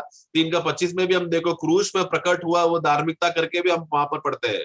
അവിടെയാണ് യേശു ക്രിസ്തു ക്രൂശിൽ തന്റെ സഹോദരന്മാരോട് ഏകീഭവിച്ചത്. കാരണം നമ്മളെല്ലാം പ്രകൃതിപരമായി എന്തെല്ലാമാണോ അതെല്ലാം യേശുക്രിസ്തുവിനോട് ദൈവം അതിന്റെ ശിക്ഷ വിധിച്ച് യേശുക്രിസ്തുവിനെ ശിക്ഷിച്ചു. Amen. इसके लिए ये इस बात पर है, हमारा धार्मिकता को प्रकट करने के लिए क्रूस में मरकर जो प्रकट करने का बात था, ये बात पर है। इब्रानियों पुस्तक 2 अध्याय में जो हमने पढ़ा कि अपने भाइयों के समान वो हो गया, सब बातों में वो समान हो गया। यानी कि क्या, अपना भाई लोग जो शारीरिक लोग हैं, जो पाप के दशा में, उसमें जो जो बातों में परमेश्वर ने मांग किया था छुटकारा के देने के लिए, वो सब बातों को प्रभु उसमें समान होकर वो बलिदान होकर हमें बचाया। അപ്പൊ ഇതിന്റെ ഒരു വിശദീകരണം നമ്മൾ മനസ്സിലാക്കണം. കാരണം നമ്മുടെ ജീവിതത്തിൽ പ്രകൃതിപരമായ എന്തെങ്കിലും വന്നാൽ ഉടനെ യേശുക്രിസ്തുവിൽ അതിന്റെ ന്യായവിധി കഴിഞ്ഞു എന്ന് വിശ്വസിച്ചില്ല എങ്കിൽ അത് നമ്മളിൽ വെളിപ്പെടുകയും നമ്മൾ പ്രകൃതിപരമായി സ്വാഭാവികമായി കാര്യങ്ങൾ ഗ്രഹിച്ചു പോവുകയും ചെയ്യും. हमें ये तत्व हमें समझना है कि वो है कि यीशु में अभी मेरे जीवन में जो भी पाप अभी जो प्रकट होगा, ये अभी विश्वास जीवन में जो भी बातें प्रकट होता है, एक विश्वासी क्या विश्वास करना है, ये बात है, जो भी पाप प्रकट होता है वो सब पाप का जो दंड है, उसका सजा है, प्रभु यीशु मसीह ने पहले से ही उसका पूरा दाम दे दिया है, सब कुछ चुका दिया है। मेरे मरने तक का सारा पाप को प्रभु ने छुटकारा दे दिया है करके जब मैं विश्वास करता है, तो ही प्रभु का सभी धार्मिकता का कार्य मुझ में उसका फल या उसका आशीष मुझे होता है, नहीं तो मैं अभी भी मैं छुटकारा नहीं पाया हूं। ക്രിസ്തു ക്രൂശിൽ നമ്മളെ ഓരോരുത്തരെയും, അല്ലെങ്കിൽ ഞാനെന്ന് പറയുന്ന വ്യക്തിയെ വ്യക്തിപരമായിട്ട് തന്നെ എന്റെ പ്രകൃതിയോട് ഇടപെട്ടു. അങ്ങനെ ഏതെല്ലാം വ്യക്തി രക്ഷിക്കപ്പെടുന്നുണ്ടോ, 1 കോടി ആൾക്കാരുണ്ടെങ്കിൽ 1 കോടി ആൾക്കാരോടും യേശു ഇൻഡിവിജ്വലായിട്ട് ഇടപെട്ട് അതിനോട് ഡീല് ചെയ്ത് നമ്മളെ പ്രകൃതിപരമായ ശാപത്തിൽ നിന്നും പ്രകൃതിപരമായ അല്ലെങ്കിൽ നമ്മുടെ ജനനം കൊണ്ട് ലഭിച്ച ദൈവത്തിന്റെ കണ്ടംനേഷനിൽ നിന്നും യേശുക്രിസ്തു നീതി നിവർത്തിച്ച് നമ്മളെ രക്ഷിക്കുക. Amen. इसके लिए देखते समय में यीशु मसीह जब कलवरी क्रूस पर मरते समय में प्रभु यीशु मसीह जितने लोगों के लिए भी मरा, अगर ये दुनिया में 1 करोड़ व्यक्ति अगर है और उनका पाप के लिए अगर प्रभु यीशु मर रहा है, तो वो प्रभु यीशु मसीह हर एक व्यक्तियों के लिए, पूरा 1 करोड़ व्यक्ति का व्यक्तिगत जीवन में एक एक व्यक्ति के लिए प्रभु उनका पाप का सजा प्रभु यीशु मसीह ने उठाकर हमारे ऊपर आने वाला सारा श्राप, हमारे ऊपर आने वाला परमेश्वर का क्रोध, हमारे ऊपर आने वाला जो दंड है, जो नरक है, वो सब बातों एक एक विश्वासियों के लिए प्रभु वो मरकर प्रभु ने उन सबको प्रभु ने छुटकारा दिया है। നമുക്ക് പഴയ നിയമത്തിൽ നിന്നും കഴിഞ്ഞ ദിവസം യോഹന്നാൻ ബ്രദർ സംസാരിക്കുകയുണ്ടായി. നമ്മള് ഒരു കുഷ്ഠരോഗി ശുദ്ധീകരിക്കപ്പെടുമ്പോൾ അവന്റെ ശരീരത്തിലെ രോമം മുഴുവനും അവന് ഷേവ് ചെയ്ത് കളയണം. हम लोग गया हफ्ता हम लोग पुराने नियम में कुष्ठ रोगी के विषय में हम लोग पढ़ते समय में भाई योहानन ब्रदर ने उस विषय में लिया था। वहां पर हम देखते हैं कि वो कोड़े के बीमारी से भरा हुआ व्यक्ति को, उसको जब छुटकारे का विषय का कार्य या चंगा होने का विषय में कार्य करते समय में उसका बलिदान के लिए, शुद्धता का बलिदान के लिए सबसे पहला वो कोड़े का बीमारी का व्यक्ति का शरीर में से जितना भी बाल है उसको मुंडवाना पड़ता है। എന്താണ് ഈ നമ്മുടെ ശരീരത്തിലെ രോമം കാണിക്കുന്നത്? हमारे शरीर का जो बाल है वो क्या दिखाता है उसको? നമുക്ക് ലേവ്യ പുസ്തകം 14 അധ്യായത്തിൽ നിന്ന് ആ വാക്യം എടുക്കാം. हम लोग लेवियों का पुस्तक अध्याय 14 में हम पढ़ते हैं, അതിന്റെ 8ാം വാക്യം. 14 का 8 में हम पढ़ते हैं. हाँ, लेवी 14 का 8. और शुद्ध ठहरने वाला अपने वस्त्रों को धोए और सब बाल मुंडवाकर जल से അവിടെ എല്ലാ രോമവും ഉണ്ട്, എല്ലാ ബാൽ നമ്മുടെ ശരീരത്തിലുള്ളത്. അതായത് പ്രകൃതിപരമായി നമുക്ക് എന്തെല്ലാം നമ്മുടെ മാതാപിതാക്കളിൽ നിന്ന് ആദാമിൽ നിന്ന് കിട്ടിയിട്ടുണ്ടോ അതിനോടെല്ലാം യേശു ഇടപെടുകയും ശിക്ഷ അനുഭവിക്കുകയും ചെയ്യണം, വേദന അനുഭവിക്കണം. രക്തം എന്ത് ചെയ്യുന്നു? വസ്ത്രം അലക്കുന്നതിനെ കാണിക്കുന്നു. യേശു സഹിച്ച വേദന നമ്മുടെ പ്രകൃതിപരമായ കാര്യങ്ങളോട് കർത്താവ് ഇടപെട്ടതിനെയാണ് കാണിക്കുന്നത്. ഓരോരുത്തരെയും ഇൻഡിവിജ്വലായിട്ട് കണ്ടു, നമ്മുടെ മുഖം കണ്ടു, നമ്മളെ ഓരോരുത്തരെയും വ്യക്തിപരമായിട്ട് അറിഞ്ഞു. ഇതാണ് തന്റെ സഹോദരന്മാരോട് സദൃശനായി തീർന്നത്. എന്തിനാണ്? യേശുവിന്റെ രൂപത്തോട് നമ്മൾ സദൃശരാക്കുക എന്ന ദൈവ പദ്ധതിയെ ആശ്രയിച്ചാണ് ഇരിക്കുന്നത്. तो उधर सब बाल करके जो हम पढ़ते हैं वो सब बाल वास्तव में क्या है? वो मनुष्य का स्वाभाविक स्वभाव है, यानी कि उसका वो मनुष्य को, पापी मनुष्य को उसका माता पिता से जो भी जितना भी सब प्रकार का जो स्वभाव मिला है, जो आदाम्य स्वभाव है, जो उसका पुराना मनुष्य है, वो सब बातों को वो विषय के लिए प्रभु यीशु मसीह कलवरी क्रूस पे उसको मरकर उसको इसके लिए छुटकारा देने के विषय के लिए जो भी बातों का जरूरत था, वो सब बातों के लिए प्रभु यीशु मसीह ने उसके लिए वो सजा उठाकर उसको छुटकारा दिया. അതുകൊണ്ട് പൗലോസ് പറയാണ്, ഞാന് ക്രൂശിക്കപ്പെട്ടവനായ ക്രിസ്തുവിന്റെ ക്രൂശിനെ എപ്പോഴും എന്റെ ശരീരത്തിൽ വഹിക്കുന്നു എന്ന് പറഞ്ഞ അർത്ഥം, തന്റെ ജീവിതത്തിൽ പ്രകൃതിപരമായി തന്റെ പഴയത് എന്തെങ്കിലും പൊങ്ങി വരുമ്പോൾ ഞാൻ ക്രിസ്തുവിനോടുകൂടെ ക്രൂശിക്കപ്പെട്ടവനായി ന്യായം വിധിക്കപ്പെട്ടവനായി അവൻ എണ്ണുന്നത് കൊണ്ടാണ് അവന് നീതി നിവർത്തിച്ച യേശു ക്രിസ്തുവിന്റെ ആ നീതിയെ അവൻ വിശ്വസിക്കുന്നത്. ക്രിസ്തുവിനെ നീതിയായിട്ട് ദൈവം തന്നിരിക്കുകയാണ്. കാരണം ദൈവത്തിന് പ്രകൃതിപരമായിട്ടുള്ളതെല്ലാം ദൈവത്തിന് നീക്കം ചെയ്യണം. मैं इसके लिए हम देखते समय में पौलुस कहता है कि मैं इसके लिए प्रतिदिन यीशु का वो मृत्यु को हमेशा मैं अपना देह में मैं लेता हूँ, मैं फिरता हूँ, उसको सहता हूँ. उसका मतलब क्या है? पौलुस को ये सत्य जान गया था, क्योंकि वो जानता था जब भी उसके जीवन में कोई भी शारीरिक स्वभाव अगर प्रकट होकर आते समय में वो उस समय में हमेशा वो क्रूस पर आश्रय करता था, जिसके वजह से जब वो क्रूस पर आश्रय करने की वजह से क्या होता है, यीशु मसीह जिन्होंने उसका पाप के लिए जो मरा था, सारा धार्मिकता को पूरा किया, वही मुझे धार्मिक जीवन जीने के लिए पिता परमेश्वर ने यीशु मसीह को ही मुझे दे दिया है, ताकि मैं धार्मिक जीवन जी सकूं. वो यीशु मसीह को जब कलवरी क्रूस में जब मैं प्रतिदिन जब मैं क्रूस उठाकर मैं चलते समय में मेरा धार्मिकता का सब बातें प्रभु यीशु पूरा करके देता है. അപ്പൊ നമുക്ക് പ്രകൃതിപരമായ ഓരോ സ്വഭാവത്തിനും ഓരോ ഉള്ള കാര്യത്തിനും യേശു ക്രിസ്തുവിന് ശിക്ഷ ഏൽക്കേണ്ടി വന്നു. इसके लिए मेरा स्वाभाविक जीवन की वजह से जो बातें हैं वो सब स्वभाव का पाप का सजा हर एक पाप मेरे जीवन में जितना भी स्वाभाविक रीति का पाप है वो सब के लिए दंड का जरूरत था. वो सब स्वभाव का दंड को सजा को प्रभु यीशु मसीह ने उठाया. അപ്പൊ ലേവ്യ പുസ്തകത്തിൽ അത് ഷേവ് ചെയ്ത് കളയണമെന്നാണ് പറയുന്നതെങ്കിലും പിന്നീട് നമ്മൾ സംഖ്യാപുസ്തകം 19 അധ്യായത്തിൽ വരുമ്പോൾ തീയിലിട്ട് ചുട്ട് കളയണമെന്നാണുള്ളത്. तो लेवे का पुस्तक में जब पढ़ते समय में वो सारा बाल मुंडवा देना करके जब पढ़ते समय में वही बात को जब हम गणना में पढ़ते समय में हम देखते हैं कि उसको आग में डालकर जलाकर भस्म कर देना चाहिए करके वहां पर हम पढ़ते हैं. അവിടെ നമ്മള് 19 അധ്യായം നമ്പേഴ്സ് 19 गणना का पुस्तक संख्या गणना उसका 19वां अध्याय അതിന്റെ 5-ാം വാക്യം उसका वाक्य 5 में हम पढ़ते हैं. അതിനുശേഷം പശുക്കിടാവിനെ അവൻ കാൺകെ ചുട്ട് ഭസ്മീകരിക്കണം. बाकी 5 पढ़े. तब कोई उस बछिया को खोल मांस लहू और गोबर समेत उसके सामने जलाए. എന്നിട്ട് പിന്നെ എന്ത് ചെയ്യണം? और फिर क्या करना है? അതിന്റെ കൂടെ ചെയ്യേണ്ടത് അതിന്റെ തോല് മാംസം രക്തം ചാണകവും കൂടെ ചുടണം. उसके साथ वहां पर देखो उसका खाल उसका मांस उसका लहू और उसका गोबर वो सबको मिलाकर उसको जलाना है. പിന്നെ പുരോഹിതൻ അടുത്ത വാക്യം 6-ാം വാക്യം. और फिर वाक्य 6 में याजक क्या करेगा फिर? പിന്നെ പുരോഹിതൻ ദേവദാരു ഈസോപ്പ് और याजक देवदारू की लकड़ी जुफा और लाल रंग का कपड़ा लेकर उस आग में जिसमें बछिया जलती हो डाल दे. നമുക്കിത് നമ്മൾ കഴിഞ്ഞ ജോൺ പി തോമസിന്റെ ഒരു ക്ലാസ്സിൽ ഇതിനെ കുറിച്ച് പഠിച്ചതാണ്. ദേവദാരു മുതല് ഈസോപ്പ് തണ്ട് എന്ന് പറഞ്ഞാൽ സസ്യ ലോകത്തിൽ ഏറ്റവും ഇസട്ടുള്ളതാണ് ദേവദാരു. ദേവദാരു എന്ന് പറയുന്നത് അനേക വർഷം ജീവിച്ചിരിക്കുന്ന വലിയ വൃക്ഷവും ഈസോപ്പ് എന്ന് പറയുന്നത് ഈ ഭിത്തിയിൽ വളരുന്ന ചെറിയൊരു തണ്ടാണ്. സസ്യങ്ങളിൽ ഏറ്റവും ചെറുത് ഈസോപ്പാണ്. അപ്പോൾ വലിയ പാപം തൊട്ട് ചെറിയ പാപം വരെ തീയിലിട്ട് ചുട്ടുകളയുന്നതിനെയാണ് അത് കാണിക്കുന്നത്.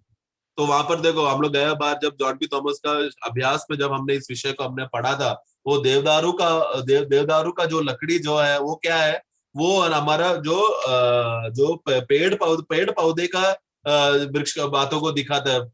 देवदारू का लकड़ी और ईसोप ये जूफा ये दोनों क्या दिखाता है? देवदारू का जो लकड़ी है पेड़ में वृक्षों में से सबसे मजबूत सबसे लंबा और सबसे ज्यादा जिंदा रहने वाला सबसे बड़ा और ताकतवर वृक्ष है. और जूफा क्या है? पौधों में से सबसे छोटा सबसे कोमल सबसे नम्र और सबसे हल्का है, जो दीवारों में भी उगता है.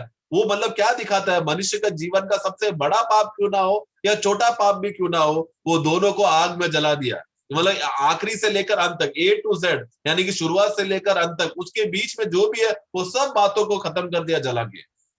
നമ്മൾ ആദാമിൽ നിന്ന് എന്തെല്ലാം പ്രകൃതിപരമായി മേടിച്ചോ, നമ്മൾ വലിയ കാര്യമാണെങ്കിലും ചെറിയ കാര്യമാണെങ്കിലും നമ്മുടെ താലന്തുകളെ കഴിവുകളെ പ്രസംഗിക്കാനുള്ള കഴിവുകള് ഇതിനെല്ലാം യേശുവിന് ശിക്ഷ ഏൽക്കേണ്ടി വന്നു.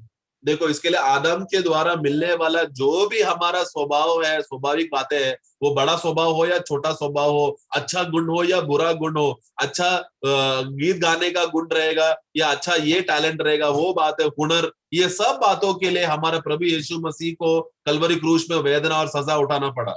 അപ്പൊ ഈ കാര്യമാണ് നമ്മൾ എബ്രായ ലേഖനം 13-ാം അധ്യായം 12-ാം വാക്യത്തിൽ കോട്ട് ചെയ്യുന്നത്. തന്റെ ജനത്തെ വിശുദ്ധീകരിക്കാൻ യേശു നഗരവാതിലിന് പുറത്ത് വെച്ച് കഷ്ടം അനുഭവിച്ചു എന്ന് പറയുമ്പോൾ നമ്മുടെ പ്രകൃതിപരമായ കാര്യങ്ങളോട് ഇടപെട്ടപ്പോൾ യേശുവിന് കഷ്ടപ്പെട്ട് നീതി വെളിപ്പെടുത്തണമായിരുന്നു. इसके लिए इब्रानियों का पुस्तक उसका 13 अध्याय का 12 वाक्य में हम पढ़ते समय में फाटकों के बाहर जाकर उसको अपना 13 का 12 पढ़ेंगे. इसी कारण यीशु ने भी लोगों को अपने लहू के अपने ही लहू के द्वारा पवित्र करने के लिए फाटक के बाहर दुख उठाया। देखो अपने लोगों को बचाने के लिए क्या किया, वो लहू बहाया और वो फाटक के बाहर जाकर वो दुख उठाया। അപ്പൊ അവിടെയാണ് തന്റെ സഹോദരന്മാരോട് എല്ലാ നിലയിലും യേശു ക്രിസ്തു ഏകീഭവിച്ചത്. जब ये बात का प्रभु कष्ट सहने के लिए, दुख उठाने के लिए जब वो फाटक के बाहर चला गया, यानी कि क्रूस में जो वो टंगाया गया, वहां पर था वो अपने लोगों यानी अपने भाइयों को के विषय में सब बातों में वो समान होकर उनको छुटकारा दिया। അങ്ങനെ ഒരു സന്ദർഭം ഉണ്ടായപ്പോൾ इस तरह का एक घटना जब घटी, യേശു ക്രിസ്തുവിന് വലിയ ഒരു സാത്താന ഭാഗത്തു നിന്നും ഭയങ്കര ടെംപ്റ്റേഷൻ ഉണ്ടായി. उसी तरह यीशु को शैतान की ओर से भी एक परीक्षा आया। എന്താണ് ആ പരീക്ഷ? वो परीक्षा क्या था? നീ ദൈവപുത്രനാണ്, നിന്നിൽ പാപമില്ല, നീ വിശുദ്ധനാണ്, നീ എന്തിനാണ് വെറും ഈ വില കുറഞ്ഞ ഈ മനുഷ്യന്റെ പാപത്തെ വഹിച്ച് ഇങ്ങനെ കഷ്ടപ്പെടേണ്ടതുണ്ടോ എന്നുള്ള ഒരു പരീക്ഷ തനിക്കുണ്ടായി. അതിനെയാണ് കർത്താവ് നമ്മളെ എബ്രായ ലേഖനത്തിൽ വായിക്കുന്നത്. तो इसलिए जब यीशु को अपने लोगों को बचाने के विषय में आते समय में शैतान उसको क्या परीक्षा कर रहा था। शैतान ने उसको बोला, अरे तू तो परमेश्वर का पुत्र है, तू तो पवित्र है, तू इन जैसे नीच लोगों के लिए, इन जैसे गिरा हुआ लोगों के लिए तू क्यों कष्ट सह रहा है, तू क्यों वेदना सह रहा है। इस तरह का बातों का वो जो परीक्षा है, शैतान उसको आकर उसको देकर सताने लगा, जो बात हम लोग इब्रानियों का पुस्तक में हम पढ़ते हैं। അപ്പൊ അതിന്റെ നമ്മൾ നേരത്തെ സകലത്തിലും സഹോദരന്മാരോട് ഏകീഭവിച്ചപ്പോൾ യേശു ക്രിസ്തുവിന് എന്തുണ്ടായി? ഒരു പരീക്ഷ ഉണ്ടായി. അല്ലാതെ യേശുവിന് പാപം ചെയ്യാൻ പരീക്ഷ ഉണ്ടായെന്നല്ല ഈ അർത്ഥമാക്കേണ്ടത്. तो इसके लिए देखो वो सभी भाइयों को छुटकारा देने के विषय में सभी भाइयों के समान हो गया करके जब हमने दूसरा अध्याय में हमने पढ़ा, तो वो उसको दुख सहना पड़ा, यानी कि वो एक परीक्षा से गया। वो किस विषय में था? यीशु मसीह को पाप करने का परीक्षा आया, वैसा नहीं है, परंतु अपने इस विषय में अपने भाइयों के लिए मरना पड़ेगा क्या नहीं, लोगों को बचाना पड़ेगा क्या नहीं, वो बात का चुनावट था, वो का परीक्षा आया था यीशु के ऊपर। അതിന്റെ 18-ാം വാക്യം നമ്മൾ നേരത്തെ വായിച്ച 2:17 ആദ്യം സകലത്തിലും തന്റെ സഹോദരന്മാരോട് ഏകീഭവിക്കേണ്ടത് ആവശ്യമാണെന്ന് പറഞ്ഞിട്ട് ഉടനെ കർത്താവിന്റെ സഫറിങ്ങും ടെംപ്റ്റേഷനും വരികയാണ്. तो वहां पर देखो उसको 2:17 में पढ़ते समय में अपने भाइयों का सब बातों में अपने भाइयों के समान हो गया करके वो बोलते समय में, वो बोलने के बाद 18 वाक्य में हम देखते हैं, 18 पढ़ेंगे। क्योंकि जब उसने परीक्षा की दशा में दुख उठाया तो वह उनकी भी सहायता कर सकता है जिनकी परीक्षा होती देखो है। वो परीक्षा उठाया करके वहां पर हम देखते हैं जब वो सभी भाइयों के समान हो गया तो क्रूस में। ഇവിടെയാണ് അനേക ദൈവദാസന്മാരെ യേശു ക്രിസ്തുവിന് പാപം ചെയ്യാൻ ടെംപ്റ്റേഷൻ ഉണ്ടായെന്ന് മിസ്കോട്ട് ചെയ്ത് കാരണം സ്വാഭാവികമായി ഗ്രഹിക്കുന്നത് കൊണ്ട് സംഭവിക്കുന്നതാണ്. तो ये वाक्य को लेकर लोग सब बहुत से लोग प्रचारक बोलते हैं, गलत उपदेश सिखाते हैं कि देखो यीशु को मनुष्य के समान पाप करने का प्रेरणा आया और वो पाप करने का अवस्था उसके अंदर आया है करके शैतान परीक्षा करने के लिए आया करके इस तरह का गलत बातों को लोग सिखाते हैं, परंतु ऐसा नहीं हुआ। അത് വളരെ വ്യക്തമായിട്ട് പറയുന്നുണ്ട്, കർത്താവ് പാപം ചെയ്യാൻ ടെംപ്റ്റ് ചെയ്തില്ല അവന്റെ 33 വർഷത്തിൽ. എന്നാൽ അവിടെ കഷ്ടം അനുഭവിക്കേണ്ടി വന്നപ്പോൾ അവിടെ കർത്താവിന് അത് കഷ്ടം അനുഭവിക്കാതെ അവന് രക്ഷപ്പെടാമായിരുന്നു. എന്നാൽ അവൻ ആ കഷ്ടത ഏറ്റെടുത്തു. അതിനെയാണ് നമ്മൾ വീണ്ടും വായിക്കുന്നുണ്ട് 4:18 വാക്യം, 4:15 എബ്രായ ലേഖനം 4:15 വളരെ വ്യക്തമായിട്ട് പറയുന്നുണ്ട്. वहां पर वो पाप करने का विषय का नहीं था उसका वो परीक्षा जो उसके ऊपर आया, परंतु वो कष्ट सहने का विषय में था। जब प्रभु को उस विषय में एक परीक्षा आया था, क्योंकि प्रभु चाहिए तो बिना कष्ट से ही कष्ट से बाहर निकलकर वो जा सकता था, परंतु वो नहीं गया, बल्कि वो सारा कष्ट उसने सहा है। हम लोग इब्रानियों का पुस्तक 4:15 में हम पढ़ते हैं। हमारा ऐसा महायाजक नहीं जो हमारी निर्बलताओं में हमारे साथ दुख न हो सके, वरन वह सब बातों में हमारी नाई परका तो गया तो भी निष्पाप निकला। അപ്പൊ നമുക്ക് വേണ്ടി ഇന്ന് യേശുക്രിസ്തു മഹാപുരോഹിതനായി നിൽക്കുമ്പോൾ അവന് ദൈവത്തോട് പറയാനുള്ളത്, ക്രൂശിൽ ഇവന്റെ ഈ പ്രകൃതിക്ക് വേണ്ടി ഞാൻ കഷ്ടം അനുഭവിച്ചും ചൂണ്ടിക്കാണിച്ചുകൊണ്ടാണ് നമുക്ക് വേണ്ടി മധ്യസ്ഥ ചെയ്യുന്നത്. इसलिए प्रभु यीशु मसीह जब वहां पर पिता की उपस्थिति में जब वो महायाजक का सेवा करके हमारे लिए मध्यस्थी करते समय में यीशु मसीह पिता को क्या बोलता है, देखो ये व्यक्ति का, ये विश्वासी का जो अभी जो पाप जो प्रकट हो रहा है उसका सजा भी मैंने उठा लिया है, उसका अधर्म की बातों के लिए भी मैंने सजा उठा लिया है बोलकर वो बात को बताकर कि मैं मुझे बचाया है, उसका भी सजा ले लिया, ये बात बोलकर वो पिता के सामने मेरे लिए मध्यस्थी कर रहा है। അപ്പോൾ നമ്മൾ ഒരു വിശ്വാസത്തിലേക്ക് വരുമ്പോൾ, इसलिए जब हम विश्वास में आते हैं, നമ്മൾ യഥാർത്ഥമായിട്ടും ക്രൂശിനെ അനുഭവിക്കുമ്പോൾ, हम लोग जब वास्तव में क्रूस को जब अनुभव करते हैं, കർത്താവ് എന്റേതായിരിക്കുന്ന പ്രകൃതിപരമായ എല്ലാ സ്വഭാവത്തോട് ഇടപെട്ടതുകൊണ്ടാണ് യേശുവിന് കഷ്ടത അനുഭവിക്കേണ്ടി വന്നതെന്നുള്ള ബോധ്യം വരുമ്പോൾ നമ്മൾ ക്രിസ്തുവിന്റെ കഷ്ടതയെ വളരെ വിലയേറിയതായിട്ട് കാണും. हम लोग हमारे जीवन में, व्यक्तिगत जीवन में जब मैं देखता हूं कि प्रभु मेरा सारा शारीरिक स्वभाव के लिए प्रभु को दुख सहना पड़ा, वेदना सहना पड़ा, उसको उसके लिए कष्ट सहना पड़ा, दुख और उनको मृत्यु सहना पड़ा, जब ये बात का प्रकाश जब मुझे मिलता है, ये बात जब मुझे प्रकट होता है, तो तब मुझे प्रभु का क्रूस से बहुत प्रेम होता है, क्योंकि मुझ जैसे नीच आदमी को बचाने के लिए प्रभु ने इतना कार्य किया। നമ്മള് ഒരു സന്ദർഭത്തില് സെബദി മക്കളെ അമ്മ വന്നിട്ട് പറയുകയാണ്, ഈ സെബദി മക്കളെ നിന്റെ രാജ്യത്തിൽ ഇടത്തും വലത്തും ഇരിക്കാൻ വരം കൊടുക്കണമെന്ന് പറഞ്ഞപ്പോൾ കർത്താവ് എന്താ പറഞ്ഞത്? ഞാൻ എടുക്കുന്ന സ്നാനം ഏൽക്കാൻ നിങ്ങൾ കഴിയുമോ എന്ന് ചോദിച്ചു. അവർ പറയുന്നത് കഴിയും. ഉടനെ കർത്താവ് പറയും നിങ്ങൾ കഴിയും. കാര്യം എന്താണ്? യേശു ക്രിസ്തു എന്റെ പാപത്തിന് വേണ്ടി കഷ്ടം അനുഭവിച്ചത് അതുപോലെ ഹൃദയത്തിൽ വഹിക്കുന്നതിനെയാണ് കർത്താവ് അവിടെ ഉദ്ദേശിച്ചത്.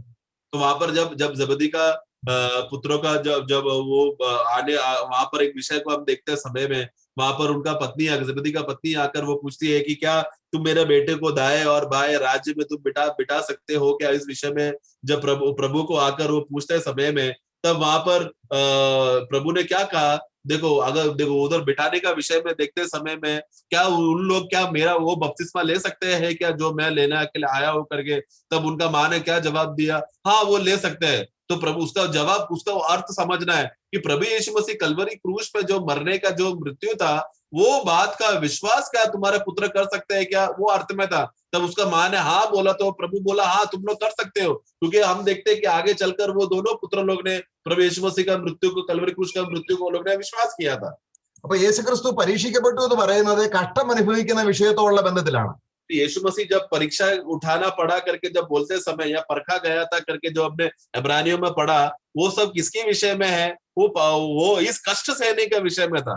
നമ്മുടെ പ്രകൃതിപരമായ ഓരോ കഴിവിനോടും യേശു ക്രിസ്തുവിന് നേരിട്ട് ഇടപെടേണ്ടി വന്നു. അതിനെയാണ് അവിടെ പരീക്ഷിക്കപ്പെട്ടു എന്ന് പറയുന്നത്. यानी कि क्या मेरा स्वाभाविक गुणों में, मेरा स्वाभाविक जो स्वभाव है, मेरा स्वाभाविक गुण है, मेरा स्वाभाविक तालेंट है, इस सब के विषय जो है वो ये सब शारीरिक है, जो सब सजा का योग्य है, वो सब ये स्वभाव की वजह से मैं नरक में जाना चाहिए था, परंतु ये मेरा सारा स्वाभाविक बातों के लिए, स्वभाव के लिए प्रभु यीशु मसीह कलवरी क्रूस में कष्ट उठाया, वो उसको वेदना सहना पड़ा, वो बात का परीक्षा भी प्रभु यीशु मसीह के ऊपर आया ताकि वो हमें बचा सके, वो भी प्रभु ने सह लिया ताकि धार्मिकता को पूरा हो सके। इतना बड़ा कार्य प्रभु ने हमारे लिए किया है। ഇതാണ് ദൈവത്തിന്റെ നീതി വെളിപ്പെട്ടു എന്ന് പറയുന്നത്.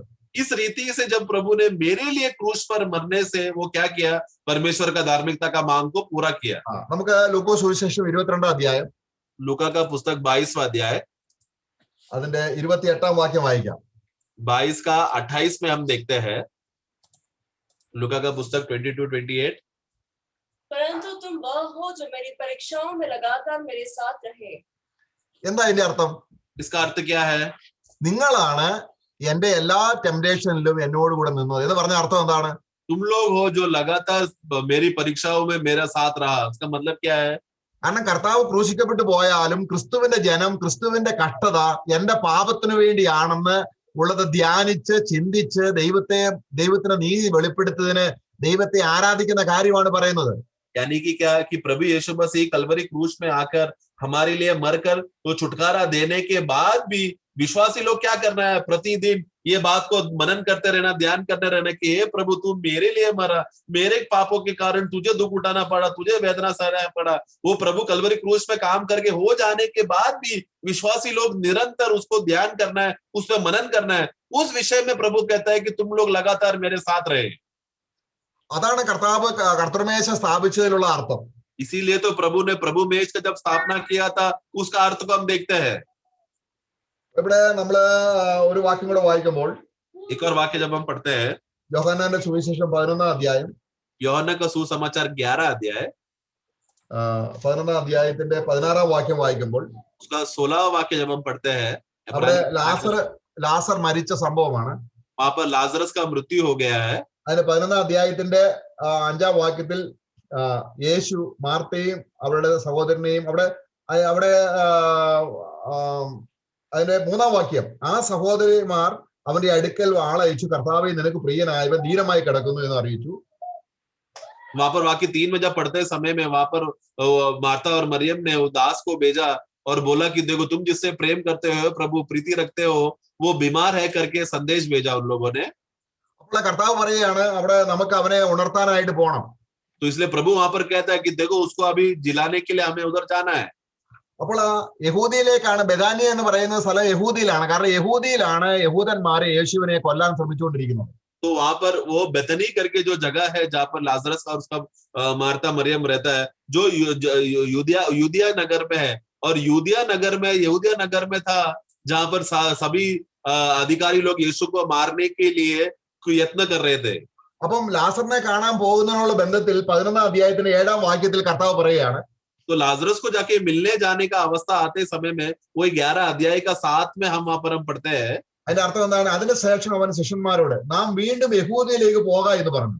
तो वहां पर यहाँ पर प्रभु अपने चेलों से क्या कहता है कि आओ हम फिर यहूदिया को चले।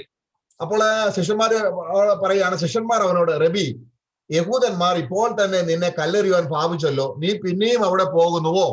वहां पर देखो चेले लोग ने क्या जवाब दिया, हे रबी, अभी तो यहूदी तुझे पत्रवाह करना चाहते थे और क्या तो फिर भी वही जाता है? അപ്പോൾ ഇനി അതിന് 16-ാം വാക്യം വായിക്കുമ്പോൾ फिर जब उसका 16 वाक्य में पढ़ते समय में കർത്താവിനോടുകൂടെ കഷ്ടം അനുഭവിക്കാൻ, പരീക്ഷിക്കപ്പെടാൻ നമുക്കും പോകാം എന്ന് ദീദിമോസ് എന്ന തോമസ് പറയുകയാണ്. तो देखो प्रभु के साथ चलो, आओ हम लोग भी कष्ट सहते हैं, हम लोग भी मरने चलते हैं करके जो दीदीमोस का तोमा भी बोला। 11-16 വായിച്ചാണ്. 16 पढ़ेंगे। तब थोमा ने, जो दिदुमुस कहलाता है, अपने साथ के चेलों से कहा, आओ हम भी उसके साथ मरने को चले। എന്താണ് അതിന്റെ അർത്ഥം? इसका अर्थ क्या है? യേശുക്രിസ്തുവിനെ ശരിക്കും പിന്തുടരുന്ന ആൾക്കാരുണ്ടെങ്കിൽ തീർച്ചയായിട്ടും ഈ സത്യം നിറവേറും. എന്ന് പറഞ്ഞാൽ ഈ യേശുക്രിസ്തുവിന്റെ പരീക്ഷ എന്ന് പറയുന്നത് കഷ്ടതയാണെന്ന് മനസ്സിലാക്കി അത് തങ്ങളുടെ ജീവിതത്തിൽ ഏറ്റെടുക്കുന്ന നന്ദിയുള്ള ഒരു ജനമാണ് ക്രിസ്തുവിന്റെ ശിഷ്യന്മാര്. प्रभु का सच्चा चेला वो लोग हैं जो प्रभु का क्रूस का मृत्यु को वो लोग अच्छी तरह से समझते हैं, पहचानते हैं और जानते हैं। और वो लोग हैं कि प्रभु ने जिस रीति से हमारे लिए कष्ट सहा, वो पहचाने, वो जाना है, वो उसके साथ सहयोगी होकर, उसके साथ रहकर हमेशा कुशलगुजार रहते हैं और अपने आप को नम्र करते हैं और वो लोग हमेशा धन्यवाद करते हैं। यही है सच्चा प्रभु के चेले। അപ്പൊ ദൈവം, നമ്മളിനിയും പ്രവാചകന്മാർ മുഖാന്തരം പിതാവായ ദൈവം അരുളി ചെയ്തായിരുന്നു. അതായത് അപ്പോസ്തലപ്രവൃത്തി 3-ാം അധ്യായത്തിന്റെ 18-ാം വാക്യം നമ്മൾ വായിക്കുമ്പോൾ अभी भविष्यवक्ता लोगों ने भी उसके विषय में वर्णन किया था। हम लोग प्रेरितों का कार्य 3:18 में हम पढ़ते हैं। അതെന്താണ്? ദൈവമോ തന്റെ ക്രിസ്തു കഷ്ടം അനുഭവിക്കുമെന്ന് സകല പ്രവാചകന്മാർ മുഖാന്തരം മുന്നറിയിച്ചത് ഇങ്ങനെ നിവർത്തിച്ചു. 3:18 पढ़ेंगे। परंतु जिन बातों को परमेश्वर ने सब भविष्यवक्ताओं के मुख से पहले ही बताया था कि उसका मसीह दुख उठाएगा, उन्हें उसने इस रीति से पूरी किया। അപ്പൊ കർത്താവായ യേശു ക്രിസ്തു കഷ്ടം അനുഭവിച്ച് എന്തിനു വേണ്ടിയാണ്? പരീക്ഷിക്കപ്പെട്ടത് എന്തിനു വേണ്ടിയാണ്? നമ്മുടെ നാച്ചുറൽ ആയിട്ടുള്ള സ്വഭാവത്തോട് ഇടപെട്ടതാണെന്ന് നമ്മൾ ഗ്രഹിച്ചാൽ പരിശുദ്ധാത്മാവ് നമ്മുടെ ജീവിതത്തിൽ ഇനി ആ നാച്ചുറലായ കാര്യം പൊങ്ങി വരുമ്പോൾ ഈ ക്രൂശ് ഓർമ്മിപ്പിക്കുകയും ക്രൂശിനോട് ഏകീഭവിച്ച് അത് നമ്മളിൽ പടരാതിരിപ്പാൻ, അതിനാണ് നമ്മള് ഈ പുളിപ്പില്ലാത്ത ദോശ ഉണ്ടാക്കുമ്പോൾ അതിനെ ആദ്യം പുളിപ്പിച്ചിട്ട് അതിനെ ചുടണം. ആ ചുടുമ്പോൾ എന്ത് ചെയ്യുന്നു? അതിന് നാച്ചുറൽ ആയിട്ടുള്ള അതിന്റെ രോഗാണുക്കളെല്ലാം ചത്തുപോകുന്നു. അതിന് ജീവിക്കാൻ സാധിക്കുന്നില്ല. इसके लिए हमें प्रभु यीशु मसीह कलवरी क्रूस में जब वो मरा है करके बोलते समय में, वो मेरे पापों के वो प्रभु का मरने का कारण क्या था, वजह क्या था? मेरा स्वाभाविक स्वभाव की वजह से, जो शारीरिक स्वभाव है, मेरा स्वाभाविक जो पशु तुल्य स्वभाव है, उस स्वभाव से छुटकारा देने के लिए था प्रभु यीशु मसीह मेरे लिए मरा।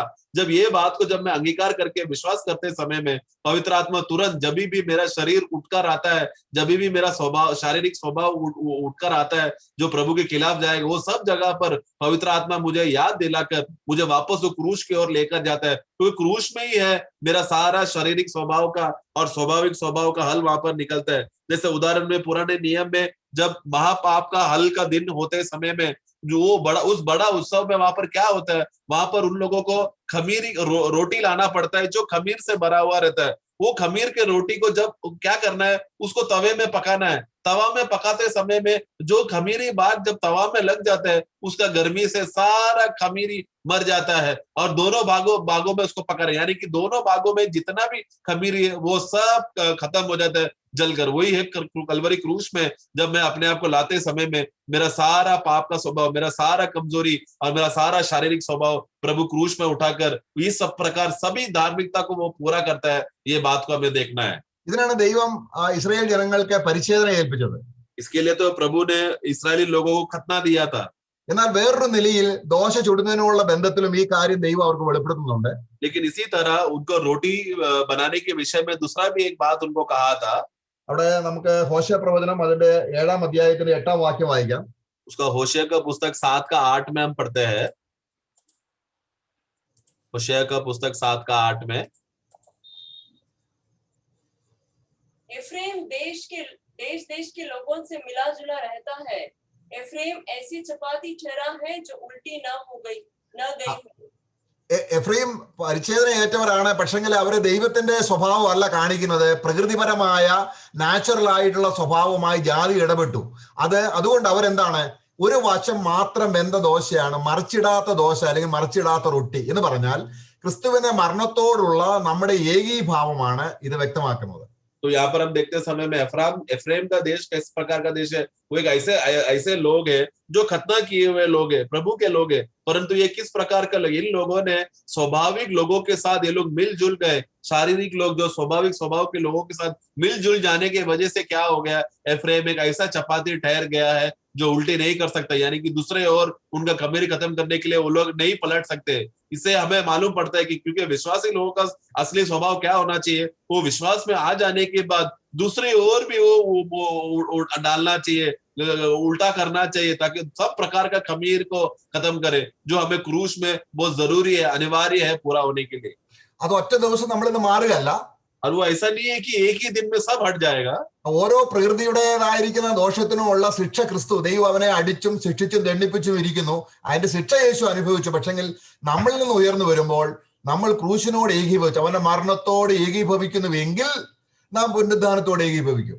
तो उसके लिए अभी मेरा वो एक दिन से हटने वाला नहीं है, परंतु प्रभु ने मेरा एक एक अपराधों का, मेरा एक एक गुनाह का, मेरा एक एक जो गलत का या शारीरिक स्वभाव का गुणों का, सबके लिए प्रभु एक ही बार में प्रभु क्रूस पे मरकर मुझे छुटकारा तो दिया है। परंतु मेरे जीवन में जब एक कमजोरियां जब प्रकट होता है, एक एक शारीरिक स्वभाव प्रकट होते समय में, तब पवित्र आत्मा है जो मुझे उसको याद दिलाकर क्रूस पे लेकर आता है। और जो कोई क्रूस में आकर जो मरेगा वही मसीह का पुनरुद्धान में भी एक रहेगा।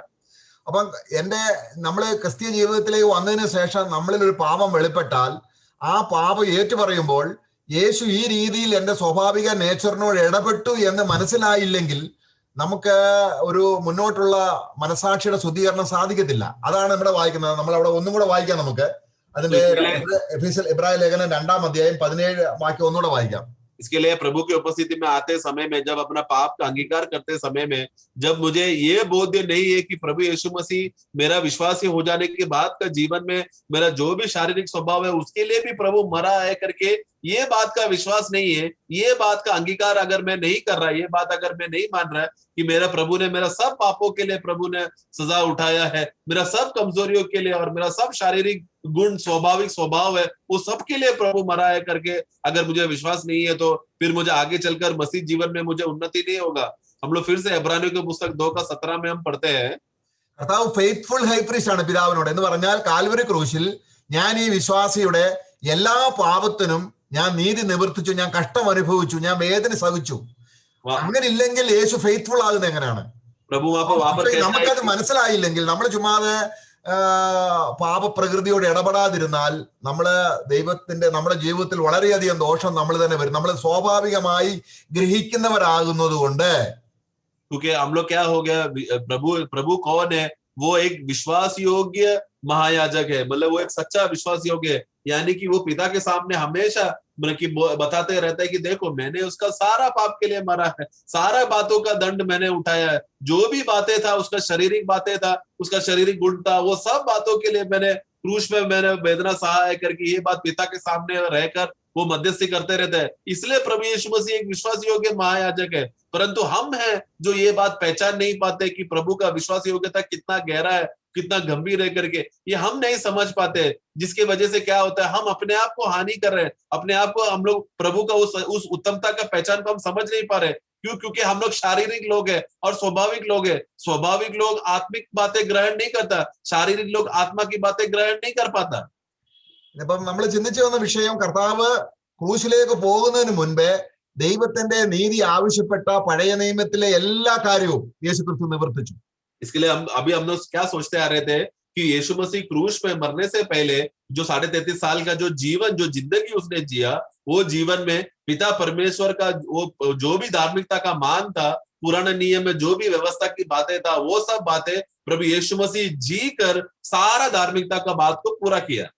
അങ്ങനെ ചിന്തിച്ചത് കൊണ്ട് മാത്രം നമ്മൾ രക്ഷിക്കപ്പെടുന്നില്ല. കാരണം അത് യേശു തന്റെ ദൈവത്തിന്റെ പുത്രനായത് കൊണ്ട് അവൻ നീതി വെളിപ്പെടുത്തി ജീവിച്ചു. എന്നാൽ ക്രൂശിൽ നമ്മുടെ ഓരോ പ്രകൃതിപരമായ കാര്യത്തിനും വ്യക്തിപരമായി കഷ്ടമനുഭവിച്ച് നീതി നിവർത്തിച്ചു എന്നുള്ളതാണ് നമ്മുടെ രക്ഷയ്ക്ക് ആധാരം. എന്റെ നീതിമാൻ വിശ്വാസത്താൽ ജീവിക്കും എന്ന് പറയുന്നത് ഇതിനോടുള്ള ബന്ധത്തിലാണ്. परंतु इतना बात में विश्वास कर सोच कर कि पुराने नियम का सारा व्यवस्था को पूरा किया, धार्मिकता का मांग को पूरा किया बोलने से मुझे छुटकारा नहीं मिलता, मुझे उद्धार नहीं मिलता, परंतु मेरा हर एक पाप का, मेरा हर एक शारीरिक स्वभाव का, मेरा हर एक शारीरिक गुणों का जो टैलेंट जो मुझ में हुनर है, वो सब बातों का जो सजा मेरे ऊपर आने वाला था, उसके लिए भी प्रभु यीशु मसीह कलवरी क्रूस में जाकर मरा है। उससे परमेश्वर का धार्मिकता पूरा हुआ है, इससे है मुझे सही छुटकारा मिलता है। ये बात पर है मुझे आना है, मुझे छुटकारा के विषय के लिए। അതുകൊണ്ടാണ് കർത്താവ് നമുക്ക് വേണ്ടി പ്രാർത്ഥിക്കുന്നത് ദൈവസന്നിധി.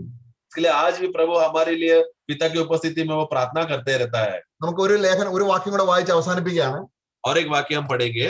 നമ്മള് യോഹന്നാന്റെ ലേഖനം, യോഹന്ന का लेखा 1 യോഹന്നാൻ 5-ാം അധ്യായത്തിന്റെ 18-ാം വാക്യത്തിൽ, पहला യോഹന്ന 5:18 में हम इस तरह हम देखते हैं. അവന്റെ അവസാന ഭാഗത്ത് ഇങ്ങനെ വായിക്കുന്നുണ്ട്. उसका 5:18 में हम इस तरह हम देखते हैं.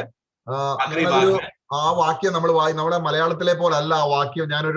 ഞാനൊരു ഇന്റർനാഷണൽ സ്റ്റാൻഡേർഡ് വേർഷൻ വായിച്ചപ്പോൾ ഇങ്ങനെയാണ് വായിക്കുന്നത്. അതായത് ദൈവത്തിൽ നിന്ന് ജനിച്ചവനെ ദൈവപുത്രൻ സൂക്ഷിക്കുന്നു എന്നാണ്. वहां पर मैंने जब दूसरा परिभाषा में जब मैंने एक भाषा में ऐसा पढ़ा तो वहां पर इस तरह लिखा है कि जो कोई परमेश्वर का उसमें से उत्पन्न हुआ है उसको परमेश्वर का पुत्र संभालेगा, बचाए रखेगा. അതാണ് നമ്മൾ യോഹന്നാന്റെ സുവിശേഷം 17-ാം അധ്യായത്തിൽ വായിക്കുന്നത്. वही बात हम लोग യോഹന്ന का सुसमाचार 17 अध्याय में हम पढ़ते हैं. ഞാൻ പിതാവേ ലോകത്തിനു വേണ്ടിയല്ല, वहां पर प्रभु ने प्रार्थना किया है, प्रभु मैं संसार के लिए नहीं, പിന്നെ ആർക്ക് വേണ്ടിയാണ്? बल्कि किसके लिए प्रार्थना किया? അവിടെ അതിന്റെ 17-ാം വാക്യത്തിൽ വായിക്കുന്നുണ്ട്. 17 का 17 में हम पढ़ते हैं. അതിന്റെ 9-ാം വാക്യം, सॉरी उसका 17 का 9 में हम पढ़ते हैं. അപ്പോൾ ഈ യോഹന്നാന്റെ സുവിശേഷത്തിന് സപ്ലിമെന്ററി ആയിട്ടാണ് യോഹന്നാന്റെ ലേഖനം എഴുതിയിരിക്കുന്നത്. अभी जो യോഹന്നാൻ सुसमाचार का जो पुस्तक है उसके आधार पर या उसको जोड़कर लिखा हुआ है യോഹന്ന का लेखा है.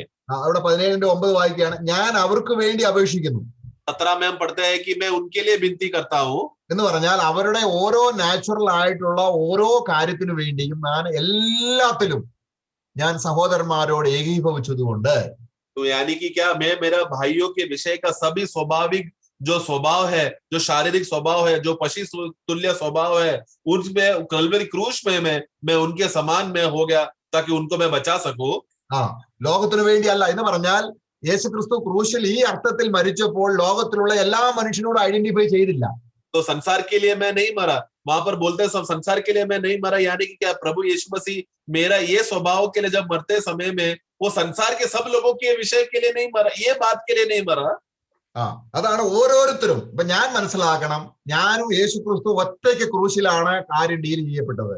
बल्कि वो इसलिए जब मैं ये बात को प्रभु की उपस्थिति में आते समय में मैं क्या कर रहा हूँ, मैं व्यक्तिगत प्रभु के पास आ रहा हूँ. यानी कि क्या प्रभु उस क्रूस में सिर्फ मैं अकेला हूँ, सिर्फ मैं ही हूँ जिसके लिए प्रभु आप मरा. मैं अकेला पापी होता तो आप मेरे लिए अकेले आता था, इसलिए मैं अकेला हूँ जो प्रभु आप मेरा सारा शारीरिक स्वभाव के लिए आप मरकर परमेश्वर का धार्मिकता को पूरा किया करके ऐसा व्यक्तिगत रीति से मैं खुद मुझे आना है कलवरी क्रूस में.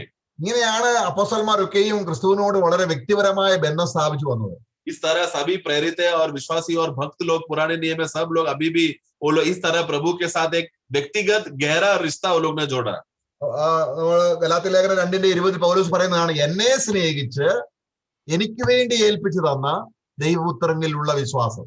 वहां पर गलतियों का पुस्तक 2:20 में पढ़ते समय में मैं मसीह क्रूस में चढ़ा गया, परंतु अब मैं नहीं जीता, परंतु वो अब जो मैं जी रहा है वो परमेश्वर का पुत्र का विश्वास के द्वारा जो मुझसे प्रेम करता है. देखो यहाँ पर देखो व्यक्तिगत रीति से पौलुस बोल रहा है, मुझसे प्रेम किया और मेरे लिए अपने आप को दिया. പ്രിയമുള്ളവരെ, നീതി നിവർത്തിച്ചതിന് 2 വശമാണ് നമ്മൾ ഇന്ന് ചിന്തിച്ചത്. धार्मिकता का पूर्तिकरण के विषय में प्रभु दो तरीके से या 2 रीति से धार्मिकता को पूरा किया करके अभी हमने देखा. ഇതിലുള്ള ദൈവസ്നേഹം നമ്മൾ കാണണം. ദൈവസ്നേഹമാണ് അതിന് കാരണമായി തീർന്നിരിക്കുന്നത്. इसके अंदर परमेश्वर का प्रेम जो छुपा हुआ है, ये बात को हमें देखना है, वो है उस बात को देखकर हमें आना है. നമുക്ക് കർത്താവുമായിട്ട് വളരെ അതാണ് നമ്മളെ അവിടെ റോമാലേഖനം 12:3 ഇതാണ് പറയുന്നത്. കാരണം മറ്റുള്ളതിൽ നിന്നെല്ലാം നമ്മള് വിശ്വാസ വീരന്മാരുടെ പട്ടിക പറഞ്ഞിട്ട് അവരെ നോക്കാനല്ല, മോശയോ അബ്രഹാമോ ദാവീദിനെയോ ഒന്ന് നോക്കിയാൽ അവരാരും നമുക്ക് വേണ്ടി ഈ രീതിയിൽ കഷ്ടമനുഭവിച്ചില്ല. നമ്മുടെ പരീക്ഷകളിൽ നമുക്ക് വേണ്ടി കഷ്ടമനുഭവിച്ചത് യേശുക്രിസ്തു മാത്രമായതുകൊണ്ട് അവരെയെല്ലാം വിട്ടിട്ട് യേശുക്രിസ്തുവിനെ തന്നെ വിശ്വാസ നായകനും പൂർത്തി വരുത്തുന്നവനുമായ യേശുവിനെ ശ്രദ്ധിച്ചു നോക്കുകയും. इसके लिए हमें इब्रानियों का पुस्तक वहां पर 12:2 में हम वहां पर पढ़ते समय में वहां पर वो क्या है कि हमने यीशु मसीह को और हमें ध्यान पूर्वक देखना है करके वहां पर बोलते समय में उसका 11वां अध्याय में विश्वास के वीर के सभी वीरों के बारे में बोला है, परंतु उनको किसी को देखने के लिए नहीं बोला है. तुम अब्राहम को देखो, तुम मूसा को देखो, वो लोग देखो कितना कष्ट था, उनको देखने के लिए नहीं बोला है, बल्कि विश्वास का कर्ता और सिद्ध करने वाला यीशु की ओर ताक कर देखने के लिए कहा है करके बोला है. എബ്രായ ലേഖനം 2-ാം അധ്യായത്തിന്റെ 17-ാം വാക്യത്തിന്റെ ഗൗരവം നമ്മൾ മനസ്സിലാക്കാൻ കർത്താവ് സഹായിക്കട്ടെ. इब्रानियों का पुस्तक 2 अध्याय उसका 17 वाक्य का जो गहराई है वो बात को समझने के लिए पवित्र आत्मा हमको सहायता करे. അവിടെ സകലത്തിലും वहां पर हम देखते हैं कि सब बातों में, all things, सब बातों में കർത്താവിന് സ്തോത്രം. प्रभु का धन्यवाद हो. ആമേൻ. Praise the Lord.